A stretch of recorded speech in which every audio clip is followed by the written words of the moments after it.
une fois shalom et bienvenue dans cette émission Nabiso. Quand il est à nous, le numéro est en bas de votre écran. Vous pouvez appeler quand vous voulez si vous voulez passer à cette émission. Nazanga mon côté na katina plateau nanga il y a émission Nabiso lelo. Na ce moment là que cadre changé puisque bon qui dans un cadre il y a confinement, le coronavirus il battre plein na katina monde entier. Donc ça vous a déjà au courant nango babito c'est tout cas confiné pour ne pas faire comment on va faire au panza virus sur la bateau au bazuna on a noté mais comme j'avais dit que nazanga mon côté na katina plateau na biso ya Tingi TV là nazana un homme de Dieu un éminent homme de Dieu au bazali muto asikate na katina émission asal les cas pe bosoa pe ba parole na ye nazali na révérend pasteur évangéliste Ernest Mungu au azali pasteur responsable, il y a l'église Bénie de Dieu, où il y a une avenue qui vaut la numéro 3, dans la commune de Kintambo. Référence dans la Maison Bungo, on a vers Vélodrome, ou bien Vélodrome, on a vers Maison Bungo. C'est avec lui que tu as l'élo, na thème où il y a le confinement. Il y a une église, surtout parce que dans le cadre de l'église. Et puis, dans le cadre où il y a le coronavirus, en tant qu'un leader d'opinion, il y a un point de vue dans le virus, pandémie au Jésus, Mobimba. Donc, bonjour, pasteur. Oui, bonjour, maman Sylvie Nzambe Nangai, Apambolabino.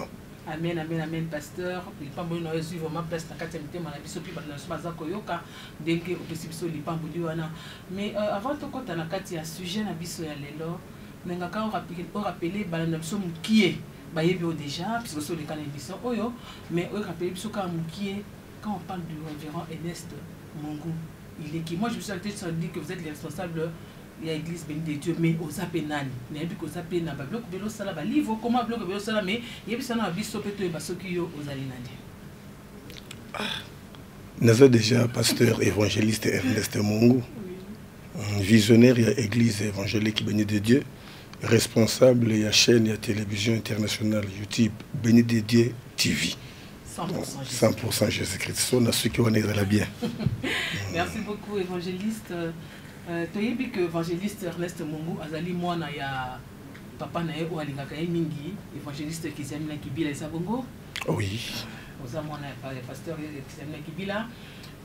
Tu as dit que Bénie de Dieu pe ndeko loba biso kati émission na biso ezaka na Kinshasa te. Bénie de Dieu pe zali na Brazza. La Pointe Noire, eza pe na commune na Masina. On a cellule il y a Bénie de Dieu TV mais à Bénie de Dieu écrit à Bénie de Dieu. Ah, voilà, sur le bongo, mais ça fait la Bénie de Dieu TV, hein, on a vu bongo. Maintenant, on va tous dans le lobby Bénie de Dieu, les pasteurs de ce mongo aussi écrivains. Donc, quand on va titre un livre, ça peut ma mérite du peu belé, hein, mais tu peux pas quand même, tu vas toujours sur un anani. Oui, l'essentiel, c'est qui le pasteur évangéliste Ernest Mungu, visionnaire de l'église Bénie de Dieu. Bon, battu très an par rapport à battu an Nzambete. Naza écrivait il y a 3 livres. Premier livre, Zali inscrit en 2003, comment prier d'une façon biblique pour obtenir des résultats. Deuxième livre, en 2006, sur la croissance chrétienne. Puis troisième livre, en 2009, sur la vraie repentance. Et Nazali, détenteur, il y a 5 diplômes de mérite. Bravo, bravo. Moi, je devais dire ça, je souhaitais que tu aies mis mon toit à un éminent homme de Dieu, Nancy Bayoki. Mais tu as vu qu'on soit un livre en indéniné. Oui, le livre que Zongo, et ça, c'est un numéro, Soko Bengi numéro, plus 243 89 75 15 851. Oui, comment on soit un livre. Merci beaucoup, pasteur. Nancy Boyoki, c'est vraiment un grand homme de Dieu. C'est un évangéliste qui a une grande église aux Alakitambo. Sauf que comme tu as été évangéliste Ernest Mungu, même moi, je suis sa place, c'est évangéliste Azalaka. Évangéliste Nitosola, ils ont le temps, ils ont circulé, ils ont le confinement. Raison pour laquelle tu as même cadre d'émission à Bisso, tu es là, on a un plateau. Tu as confinement, coronavirus, aux gens ont gagné. Pour toi, qui est une maladie démoniaque, et aussi na minimum et puis ça maladie moko oyo comment on ça et ça ba plus moko boye peut-être la fin du monde. Ceux qui, en tant qu'évangéliste, ils ont propos du coronavirus. Oui, coronavirus, ezali malade moko oyuti vraiment dans le monde ya molili. O diable a profité nango pour asala misa nae. Parce que l'église est vraiment fermée. Bana nzambe ba comme na difficulté ya ko se retrouver en unité. Ndeka no lobaki force ya nzambe ezaka kati na unité. Et diable alukande ko panza pour yazo sko makasi. Ndozo mona Bible biso na Hébreux chapitre 13 verset 17 que basala nzambe ba veyaka na ba arme ya nzambe. Bosikoyo na coronavirus oyo to panzani. Il y a des pasteurs depuis 2 semaines où ils ont même dans contact, il y a des amitiés, il y a des indimités. Donc ça devient déjà un danger permanent. Mais là où il y a des alliés, les chrétiens, comme Kotombo, la combo ya coronavirus, plus que combo ya Jésus. C'est là où se trouve un danger. Tout le baki, ils appellent des signes moko, ils ont l'acceptation que tout ça kende vers le temps de la fin. Sur la salle entre parenthèses, on appelle ça la formule moko. Na Mukanda, il y a Exode chapitre 19, à partir du 10e verset. Dans ce tel ça, Nengeni Nzambe Azobsa Moïse, quitta le premier jour, tia repentance, batba bon la mité manabango. Quitta le 2e jour, tia repentance, batba bon la mité manabango. Mais le 3e jour, Ngai Moko Nzambe nako quitta. Sikoyo, tu es dans le Nouveau Testament. Tout le monde a 2 Pierre chapitre 3 à partir du 8e verset. Bible, on ne se manque pas Dieu. À notre Dieu, un jour est comme 1000 ans et les 1000 ans sont comme un jour.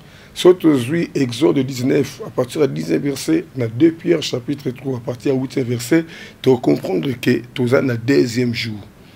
3e jour, nous avons le Akoya. Or, Bible, c'est que avant Aya, tu es dans la tribulation, tu es dans l'enlèvement. Et Christ a le bac nabiso mokolakoya et yebanité mais sauf que ils en ont des signes où ils vont manifester pour te comprendre que tu commences vers le temps de la fin. Et parmi les signes nyons sur Christ a le bac tout le monde a payé et autres qui s'amalelo oyo. Coronavirus tout le monde est kangi économie mondiale. Donc pour dire que le monde nyons sur l'île ya koningana et na minute oyo diable azaya côté élément. Alors c'est aussi une leçon pour na bisoba na nzambe to revenir na scène aventure na nzambe. Omoni lelo yo na lobaka Matthieu ebunga ki l'église. Parce que avant Christ ya Jean-Baptiste a précédé qui rien que pour préparer boyer ya Christ. Mais Matthieu oyo ateya qui c'était la repentance dans Luc chapitre 3. Et tant que Christ a eu première prédication qui dans Marc chapitre 1 verset 15, c'était la repentance. Et ce qui est plus grave, après la résurrection, avant Christ a dernier message à Tikaki, dans Luc chapitre 24 verset 45-47, c'était le pardon du péché. Donc pour dire que Matthieu est limouaki, et comme il y a plus de prédiction, de slogan, la prospérité, tout ça. Parce que là, la minute où Matthieu se bungi, tozongi na repentance. Donc ça peut aussi être un moment favorable aux Nzamba disposés pour aïeba, kozongi saba o yaye na 4 na 3 chemin. Mais est-ce que ban Nzamba bi que ça vraiment le temps il y a message de repentance, c'est ban Nzamba parce que tout a dispersé. Tozo kasu ba voir na te. La Bible dit que la foi vient de ce que l'on entend. On a monté sur le banzambe. Tout le monde vérité. Ça quand on fout TV coronavirus. Osons aboyer Covid. Ok le boy. Donc sur le banzambe surtout que l'église a kokangama. Est-ce que banzambe ba yebi que ça vraiment le temps là? Yango tozo enseigner peuple de Dieu va comprendre que le nom de Jésus est au-dessus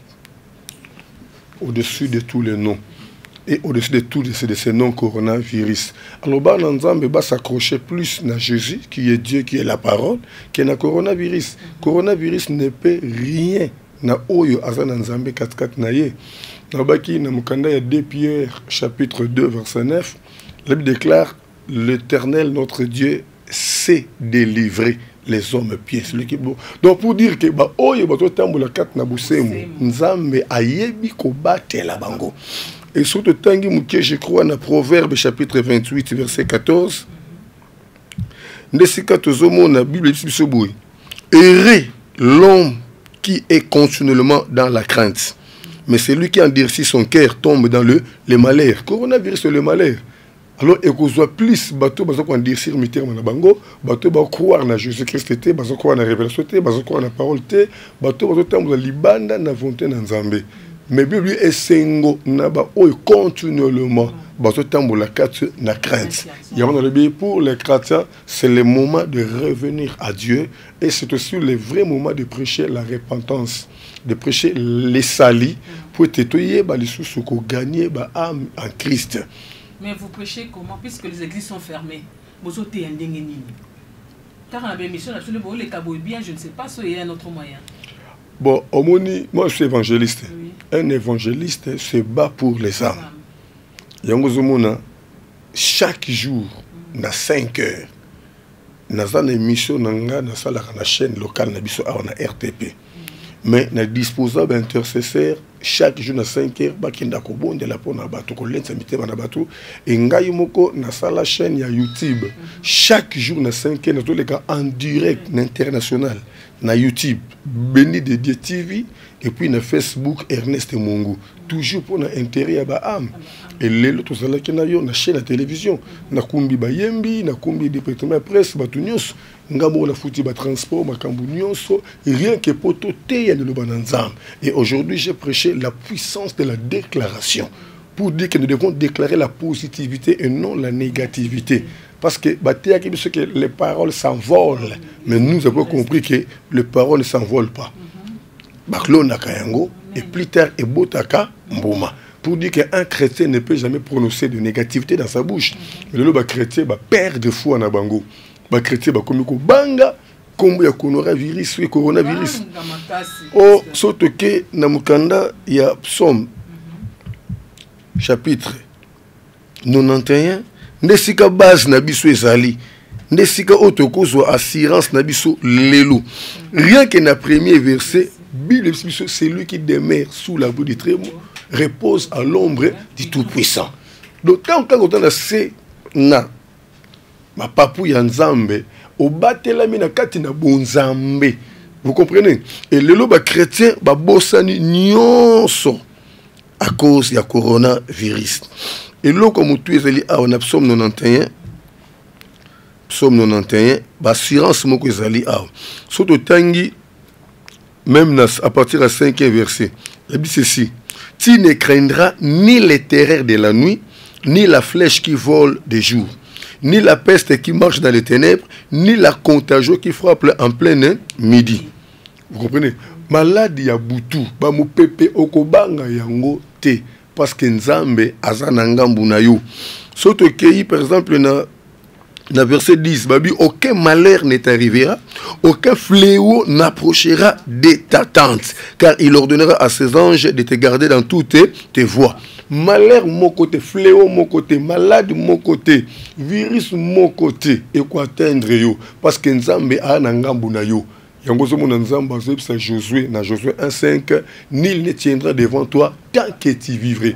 Je ne te délaisserai pas, je ne t'abandonnerai pas. Donc, le loban de Koba comprendre que, na sena moi oyo, toujours vivre na sena mi beko. N'engue yesu ce que conseil à César, ce qui est à César, à Dieu, ce qui est à Dieu. Na sena mokili oyo, c'est que tout ça ba instruction, il y a minganga, il y a ba autorité. Vous comprenez? Confinement. Moutouna kouene espace à 1 mètre. Tout c'est désinfecté. Il faut tout ça yango parce que c'est la loi où ils ont dirigé ça c'est na moi. Mais les colonnes la loi oyo, il y a la parole. Il y a une assurance pour se protéger biso. De mouton tout ça mibeko. Mouton ta mo sel banzambe corona ko banga ye makasi.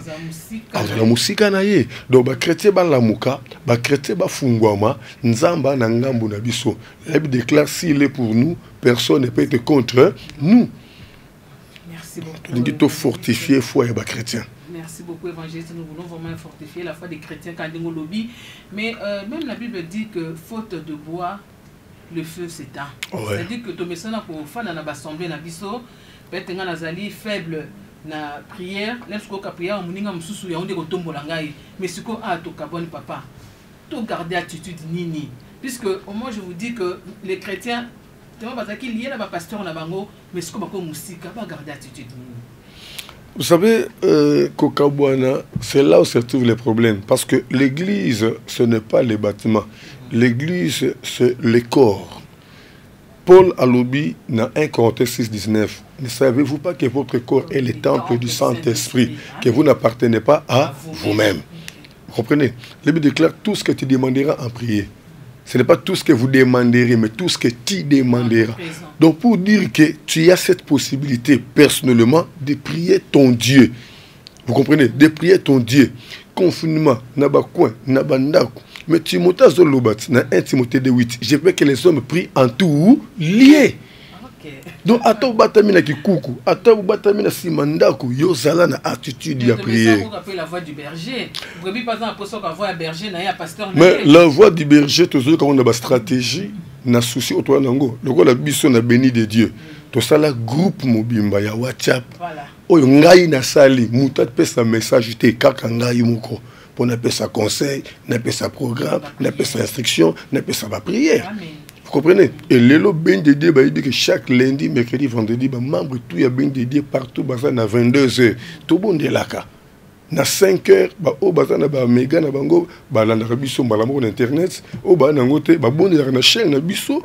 Vous comprenez? Donc, nous avons un moyen, il y a toujours une unité, et chaque pasteur, c'est qu'on a encadré la brebis. Vous comprenez? Donc, c'est là où se trouvent les problèmes.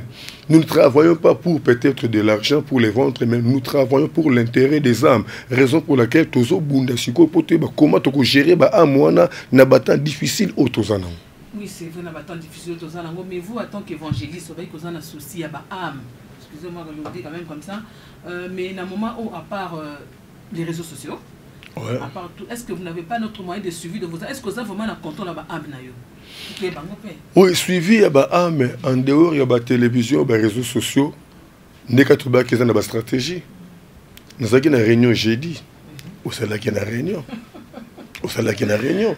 Nous avons une réunion de serviteur, nous avons une lundi, nous avons un plan d'action. Département suivi télémi au tambola réunion tout ça au Liban d'église au Yebi.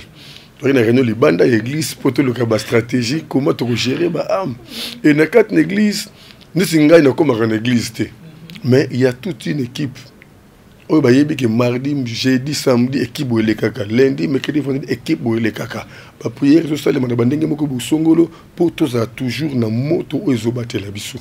Donc je crois que tout le pasteur Azobunda yeba comment gérer ba amunzamba pesi. Merci beaucoup. Là on est vraiment convaincu de ça puisque tu as senti que feeling on est entre pasteur na bandiminaye pour pasteur bazana souci na biso ba am. Mais tout yeba évangéliste Ernest Mongo, na si vous avez que tu as mis évangéliste Ernest Mongo, ou azali responsable église et bien de Dieu, aux ana kitambo na avenue Kimvula numéro 3. Référence Nango, Maison Bungo, on en a vers Vélodrome, et puis Vélodrome, on en a vers Maison Bungo. Évangéliste, c'est vrai, Nayebi, Nazalaki, Namonaki, quand on a un cas d'investigation, Nazalaki, n'a pas d'informations sur les hommes de Dieu, mais Naïba, Lélo, Yobio, les Kakana, YouTube, c'est chaque jour que vous passez, là, personnellement, dans la Darabino, 5 h du matin, dans Zaka branché, 22 h dans Zaka branché, mais ça fait 2 semaines, les églises sont fermées. Cadena, hein? Mais moyen nous y moi quand on a Galaxy 6 bani ba la noti na ndako batindela ngo bongo po to comprendre depuis to moni kutu nga personne na moni que vous avez même pris du poids, excusez-moi papa, mais dans 2 semaines on a moni et peut-être tout est fermé vous vivre ndengeni.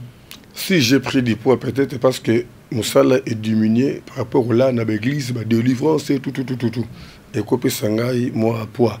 Vous savez, il y a quelque chose. Les gens croient seulement quand on parle, quand l'Éternel Dieu donne la vision, il donne aussi la provision. Les gens se limitent par là. Et les gens ne sachent pas qu'à part la provision, il y a aussi la prévision. Il n'y a pas seulement la vision et la provision, il y a aussi la vision et la prévision. Vous comprenez? Alors la prévision nous aide dans le moment où on est au moment où on est. S'il ne fait pas la prévision, on allait souffrir. Dans le bateau, on a beaucoup de l'église en permanence. Quand on a l'église et tout ça. Oui, les jours où on a l'église, on a crise. Alors on a été obligé de sauver mon lit. Et délivrance, on a eu un problème. Quartier Ningania, Kastali Kilte, aussi. Alors il fallait qu'il se retire dans l'église. Mais il faut que tu aies biloko na permanence, il faut que tu aies loso, que tu aies basuka, les biloko belé pour battre comme battre. Alors ben mission to le na internet, to tu as ben méga $25 jusqu'à 2-3 jours ici. $25 2-3 jours ici. Tous en bon web. Et ça musala nzambe azo pouvoir na ndenge ya bunzambe na ye pour musala na ye ekende liboso. Pour bofrande tous vacataires. Ça fait des semaines. La réunion que l'église, non, ça les athées. La réunion ba serviteur aux qui présent comment bato bazo discuter natia panier ya offrande dans l'église bato batia ka offrande mais j'ai refusé. J'ai refusé. Pourquoi puisque ça na bambongo moko ba compte ba banque. Non, nous na ba compte na ba banque té. Poto pe bakangi. C'est ça. Poto pe otinda té. Donc le baki offrande epesamaka na mutu oyo ayoki liloba. Ne ayibi ko seli liloba na offrande na ye. Topé na mutu oyo apambolami à reconnaître Moussal Nanzam, autre bien la libéralité, à y soutenir Moussal Nanzam. Alors, bana auto bon de la rapport na bango, bana auto kamba bango, ba yebi ki bazana papa na bango, ceux qui bazui, bako luka ba kansape papa na bango. Toko forcer bana te que non bo pe s'offrande no panier zawana bo leka bo ko tia bo offrande non. C'est là où se trouve le problème. Donc il faut sikoyo. Mais il faut sikoyo nzambe sikoyo ala kisake yenda tambusha kabasali na ye.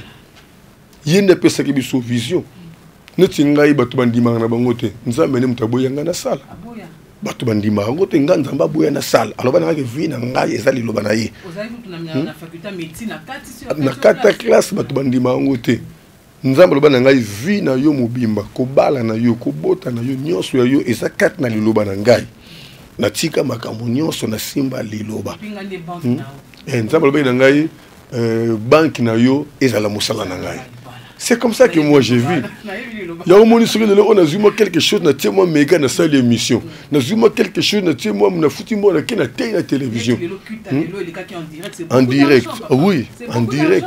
Et puis qu'on fout le transport, il y avait équipé nous. Vous comprenez? Donc il y a moko kolo musala, il y a moko nde sagamako qui na yepo na musala kanga de bosso. Donc c'est vrai difficulté zali, c'est vrai tout ça na pour ça pende ya ba moyen. Mais il y a un monde qui est limité biso parce que nous sommes en Nzambende à ce contrôle. Merci beaucoup Nzambende à ce contrôle. Merci beaucoup à profondeur de la carte de Nzambe, l'évangéliste Ernest Mongou. Merci beaucoup. Lui n'a que l'église comme travail. Mais il n'y a pas que la vision et la provision, mais il y a aussi la prévision. Dans le sens que c'est le moment de la prévision, on dit que Azo vivre en mais là, tu as continué dans la carte et là, on va continuer. On a vu qu'on est à YouTube, on est à la télé, mais ceux qui pensent que nous avons un poste à couper en ailleurs. Ah, l'église va gagner, on a un téléphone. Mais le téléphone est fixé ici quand tu as le téléphone, c'est le moyen où tu pour comment tu peux se retrouver, comment tu peux partager, comment tu peux bonder. C'est le vrai moyen na minute ou autres anango pour te y sur le laptop sur le téléphone. Mais ce qu'on a quand il a confinement est-ce que l'église ne peut pas, c'est vrai que la maladie est là comme notre vu que c'est le nom de Jésus qui est au-dessus de tout nom. C'est déjà le coronavirus. Mais l'église, est-ce que l'église corps de Christ maintenant, avec les évêques, avec vos présidents, vous écoutez un petit peu qui peut aussi attendre l'église, puisque la prière nous manque aussi. Une heure de prière, vous écoutez entre vous les pasteurs. Mais entre nous les pasteurs, je ne sais pas pour le niveau de l'écolo. Moi, je l'ai toujours dit.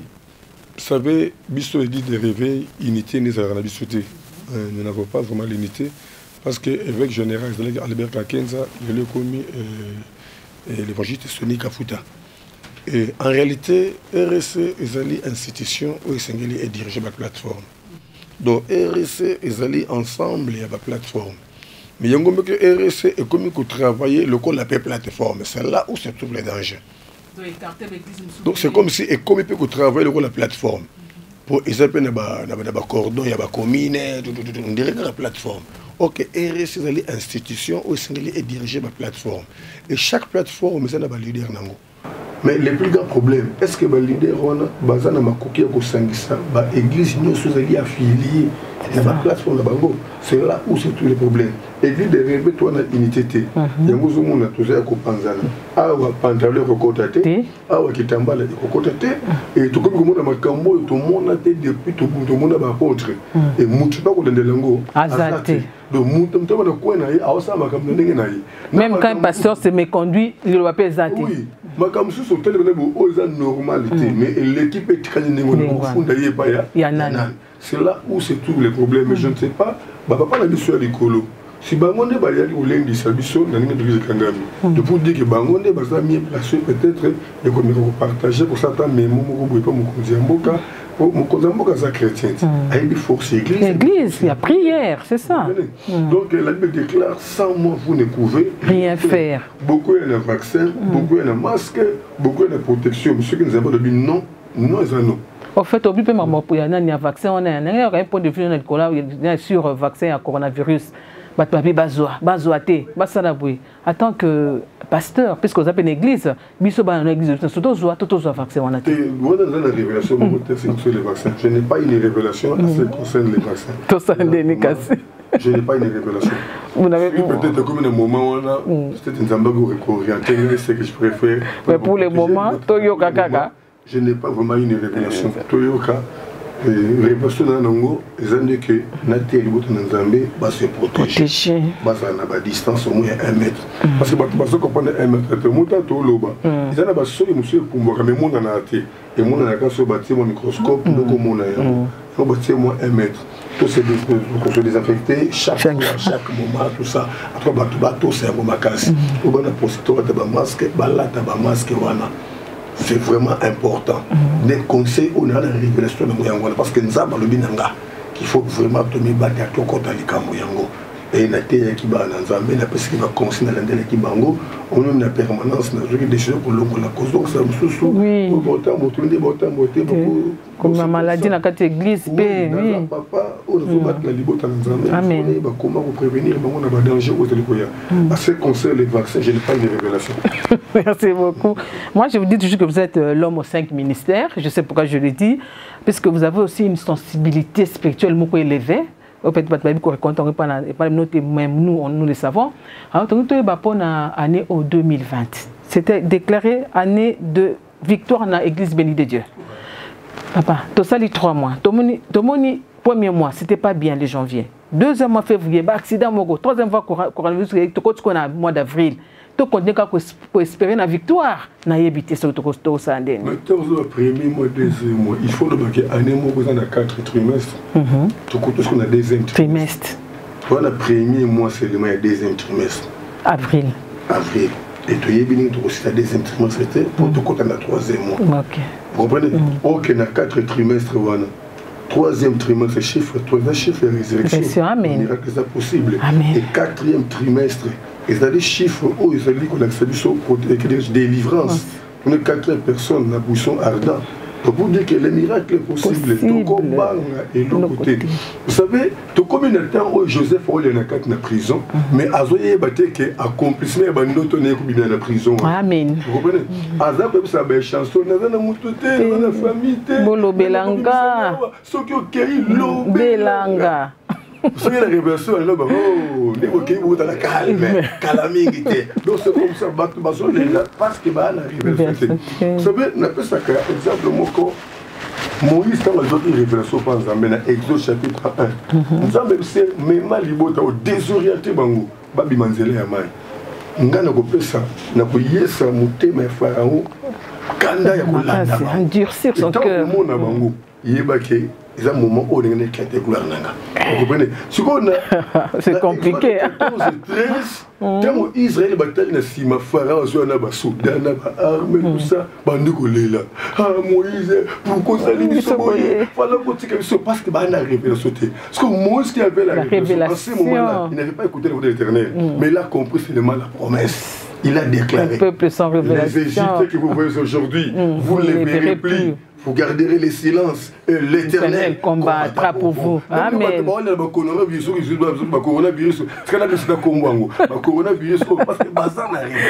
Amen.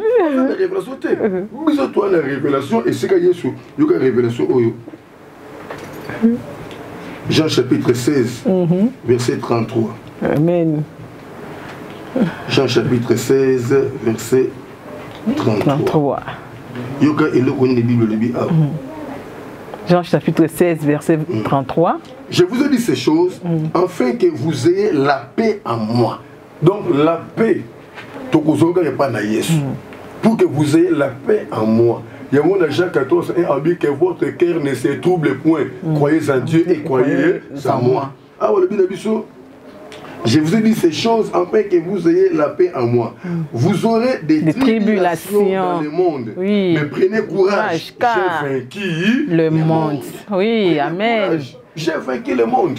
Mon kilignon sur le salima. D'ailleurs, ils ont un salaire pamba. Nous amené à la contrôle à ma campagne. Amen. Mais Satan qui a un salaire. Aïe, il y a un salaire boy. N'attendez pas.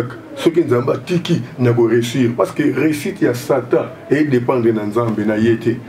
Et dépend de Nanzambe na yété. Et ce qui nous a dit que Satan, c'est la moi, c'est la Sénaïe. Rien que pour Allah qui ça y est, que yéné a simi fungola. Amen. Amen. Vous comprenez? Alors, minele ba au monde, c'est comme si bangonde baza banzambe. Ba yebi ko bebi sa makasi. Ba yebi ko tout kanzambe na ndenge sengelité. Ma benyo so ezo taka kune pa mindele. C'est comme si ba ndimate kenzamba bazali. Donc on y confusion ezo salema. Mais comment on dit ma bête? Ezo ngeli kaka bango moko. Kufi kaka bango moko. Ya mosko balingi ba balusa match wana po eya na eko ya te. Parce que nzamba osa contrôle ya libota na ye. Ba ki j'ai vaincu le monde. Biso ba congolais. Quelle que soit la difficulté, mais tous en scène à contrôle ensemble. Toi, la scène à macron ensemble. La Bible déclare il y a un temps pour tout, un temps pour toutes choses. Parce que nganga nzambe no sala ki ndoki nganga nzambe sala ki alors bato bazo sala biloko na bango pour détruire mokili ba yeba ke mutu ake asala ki mokili wana eza nzambe et yenda ibidatio bango bakokufa rien n'empêche que jour bazu décision pour basala makambo na bango les mêmes jours nzamba éliminer bango. Alors, on a un conseil. Ceux qui ont une histoire, il y a Naman. Il y a Arman. Quand on a pour aller à Mardoché, c'était le même moment. Voilà.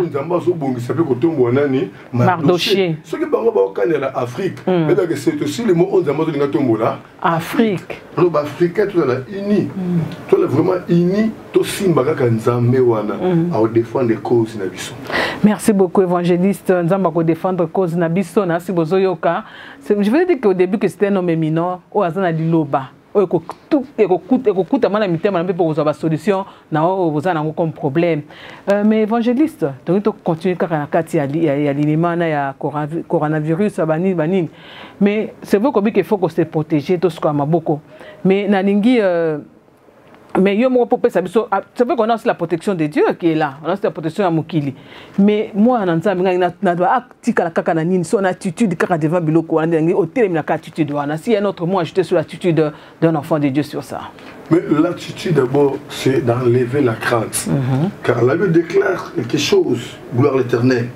Qui dira qu'une chose arrive sans que le Seigneur l'ait ordonné? Amen. Qui dira qu'une chose arrive si l'Éternel ne le permet pas? Donc tout ce qui peut arriver, écoute, la volonté il y a ce qui nous a boui à boui. Donc les chrétiens basent sur l'attitude d'abord. Il y a que nous avons venu nous protéger, nous avons venu nous battre. Amen. C'est vraiment ça mon tout. Oui, dans la télévision, verset nous avons brusquement. C'est qu'il y a Malamoko, Jean chapitre 8, verset 24, verset 11, 24. Jean 8, 24. Et c'est quand Yesu doit répondre, maman n'a pas de banani. Bazali ba oyo ba yokaka lilobanza. Na bi ah. Mais tant Yesu doit reconnaître que biso ba tozo yoka lilobanza mais toza bandeko na ye. Donc disons ava yaya na biso. Siko yebisa ngai assurance ni tokozana ngote. Tant tu dis que Yesu aza yaya na biso. Bato mokeli kutana mo relation moko na général na ministre moko bosongolo so de kamosuya asa sûr que non so na bengi général na bengi ministre a pour intervenir bon ce que biso bato to na ndeko na biso ya makila Yesu ko lo na nyoso asopa makila rien que pour racheter biso to sala ya ye ce que to ko bangani on se pelaga na loyebo bayembaka ndeko na ngai longola loboko na litamai longola susi na motema pangusa mai na miso Yesu akotika yote ndeko. C'est très important. Yesu akotika biso te. Et puis verset o simba motema nanga et c'est quand Nzamba on a Josué, nul ne tiendra devant toi tant que tu vivras. Nul ne tiendra devant toi tant que tu vivras. Je ne te laisserai pas, je ne t'abandonnerai pas. Donc partout naza nebiki aza nangai elongo. Ibsa no banga. Na ulingani. Donc ba chrétien ba zonga na sena makona nzamba. Ba corriger ba erreur na bango. Ba se repentir. Ba païen, c'est le moment ya koyamba Jésus-Christ na bomo na bango, le kolo nkolo pe mobikisi. Lelo oyo l'église ekangami. Oui. Lelo oyo baba ekangami. Lelo oyo confinement koti. Bongo ba oyo magana mibali ya batu. Sort na bango ezawa. Donc eza moment où Nzamba zote ya mokili mobimba. Vous comprenez? Donc riche pauvre ni nyonso permettre yango rien que pour atea. Parce que yo zoye bateke na Jean 11 muta bokelaki Lazare malade. C'était Jésus. Voyez que Luc Jean 11:4 que ninga na olira Lazare azobela. Yo la réponse là. Na yebi que Lazare azobela. Mais malade wana eza po ememena kofate nenge penza mazoba na yebi ke coronavirus c'est ça mais ça là pour na binote amen ça là pour na bango bino bo garder kimia amen vous comprenez bino bo garder kimia et puis nazobanga tant nazotambola na Jean chapitre 9 nazomona aveugle de naissance bon ezolekela batu mais mutu abotami aveugle pe akoni nkolo bondengeni totuni Yesu nani asali pour Moutoboy abotama avec est-ce que ça m'a soumou naïe to baboti naïe ils ont répondu bisoni et ça m'a soumou naïe ni aboti naïe et zanga inde na bongisa ki abotama avec pourtant komona gloire na ngeta lisama na komona naïe bongo soki lelo mindele basali mabebe na mokili bayoki sinzambe pasi bayoko bimisa coronavirus. Ce qui nous a permettre que bazanga na moya ko luka kiso ko traiter bango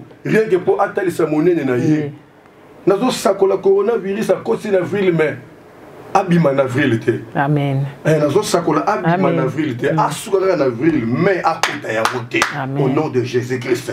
C'est possible que nzamba salango donc ba chrétien to garder foi na biso to lenga lenga te to comme ko pesa coronavirus valeur ko le quand même Christ vraiment les locaux de ma mari de nous bazo sepela ba beza sur le bango te ba comme li à l'aise pour calaki au mari de lui donc et dans la ressource comme coronavirus na ba na mike coronavirus ba mari de nous to yi bango société. Mais où est aussi la puissance de ces hommes de Dieu là au ba la délivrance? C'est le moment pour que ça peut ba malade ngwana te baza wapi pourquoi ba okela na bona ba hôpital place baza te place ba coronavirus pas vu malade baza confiné à l'hôpital. Donc